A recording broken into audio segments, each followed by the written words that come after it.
मूलाधार चक्र के खराब होने से हमारी बहुत सारी बीमारियों का हमें सामना करना पड़ता है। मूलाधार चक्र जो होता है वो श्री गणेश जी का चक्र होता है और अगर उसमें असंतुलन आ जाता है तो हमें विभिन्न प्रकार की बीमारियों के सामना करना पड़ता है, जिससे शारीरिक, मानसिक और किसी भी तरीके की आपकी भावात्मक समस्याएं उत्पन्न होती हैं, जिसमें सबसे ज्यादा आपकी जो होती है पाचन संबंधी समस्याएं होती हैं। अपच, पेट दर्द, कब्ज, असंतुलन हो जाता है। निचले पीठ में दर्द सबसे ज्यादा होता है, जिससे मूलाधार का असंतुलन को दर्शाती है। शरीर में कमजोरी बहुत ज्यादा हो जाती है और थकान महसूस होती है। आपको इच्छा शक्ति में कमी होगी, प्रजनन क्षमता में भी बहुत कमी हो जाती है और गुस्सा और चिड़चिड़ापन आपका बहुत ज्यादा बढ़ जाता है। आपको अलगाव की शिकायत हो जाती है। आपके खराब संतुलन के कारण और इसके कारण हम आपकी अबोधिता जो होती है वो समाप्त हो जाती है। तो इसके लिए आपको करना क्या है कि आपने श्री गणेश जी के मंत्र का उच्चारण करना है और मंत्र को उच्चारण करने से पहले आपको उसमें संतुलन लाना है। संतुलन कैसे लाया जाएगा? संतुलन लाने के लिए आपको क्या करना है कि धरती पर बैठ जाना है आराम से, आसन जमा कर, और आपने दोनों हाथ को धरती पर रख लेना है और सबसे पहले आपने दोनों हाथों को धरती पर रख के श्री गणेश जी से धरती तत्व को संतुलन के लिए प्रार्थना करनी होगी। सेकंड, आपने क्या करना है कि दोनों हाथों को अपने श्री माता जी के सामने रखना है या भगवान के सामने रखना है और श्री गणेश जी से प्रार्थना करनी है कि मेरे जो मूलाधार चक्र में जो भी परेशानी है, जो भी नकारात्मकता है, वो श्री धरती तत्व में लीन हो जाए, क्योंकि हमारा जो धरती तत्व होता है वो ही मूलाधार को संतुलित करता है, जिसमें श्री गणेश जी हमारे धरती तत्व से ही उत्पन्न है।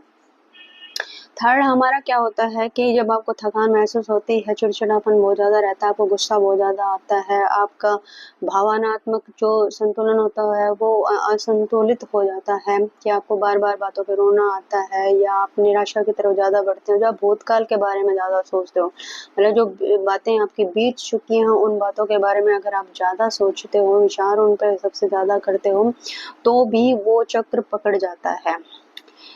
तो आपका सबसे फोर्थ पॉइंट कि आपको जब ये करना है तो सबसे पहले आप श्री गणेश जी से प्रार्थना करनी है अपने इस चक्र को संतुलित करने के लिए। इसका जो मंत्र है वो है लम।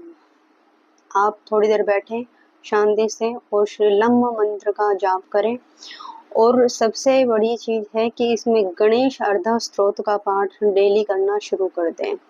जब आप गणेश अर्धा स्तोत्र का पाठ करते हो तो आपकी स्मरण शक्ति भी बढ़ती है, आपका चिड़चिड़ापन दूर होता है, आपके मूलाधार जो पेट से संबंधित जितने रोग होते हैं, पेट से नीचे के और रोग जितने भी होते हैं वो मूलाधार चक्र के खराब होने से ही होते हैं। अगर आपका मूलाधार चक्र ठीक नहीं है तो फिर आप आध्यात्मिकता से भी उस तरीके से नहीं जुड़ सकते, क्योंकि स्पिरिचुअलिटी अगर आपको अंदर से लानी है अपने अंदर और आप चाहते हो कि हमारा सभी बीमारियों हमारी ना हो, किसी भी तरह की बीमारी से हम ग्रसित ना हो, तो हमें अगर हम सिर्फ अपना मूलाधार चक्र भी संतुलित कर लेते हैं तो हमें किसी प्रकार का रोग या दोष नहीं होता। ये एक साइंटिफिक प्रोसेस है जिसको करने में ज़्यादा समय आपको नहीं लगता है। इसमें 5 से 10 मिनट का समय आपको उपयोग करना होता है। अगर किसी के पास गणेश अर्धव स्तोत्र का नहीं हो तो वो मोबाइल के अंदर भी गणेश अर्धव स्तोत्र को चला सकता है और दोनों हाथ को धरती तत्व पर रख सकता है। जब आप उसको इस चीज को करते हो तो उसके बाद आपने 5 से 10 मिनट तक लम मंत्र का जाप करना है।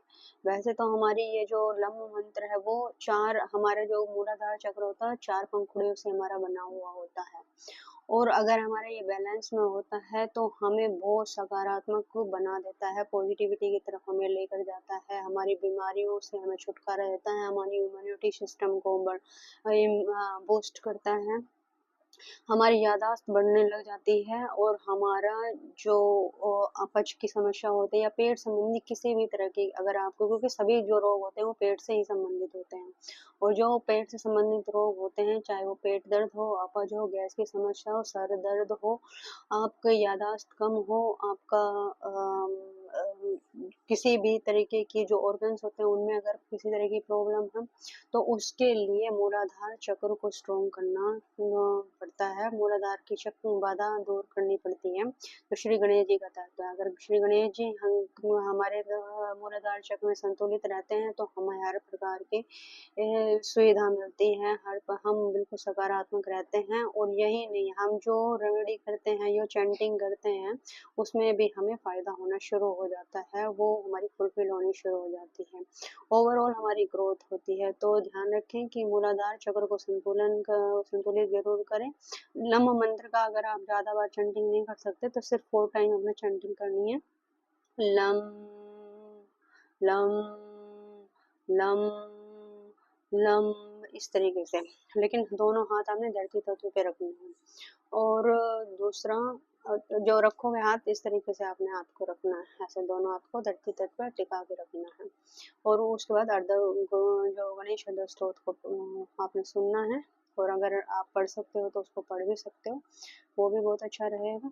सिर्फ इतना करना शुरू कीजिए, आपका चित्त में इतनी शांति आ जाएगी आपकी, और ओवरऑल आपकी जो भी बीमारियां हैं उनसे आपको छुटकारा मिल जाएगा, निजात मिल जाएगा। आपको दवाइयाँ खाने की ज़रूरत नहीं पड़ेगी, क्योंकि हमारे शास्त्रों में बहुत सारी चीज़ें ऐसी हैं, अगर हम उनको करना शुरू कर दें, लेकिन सही तरीके से अगर करना शुरू कर दें तो हमें किसी डॉक्टर या किसी वैद्य की ज़रूरत नहीं है।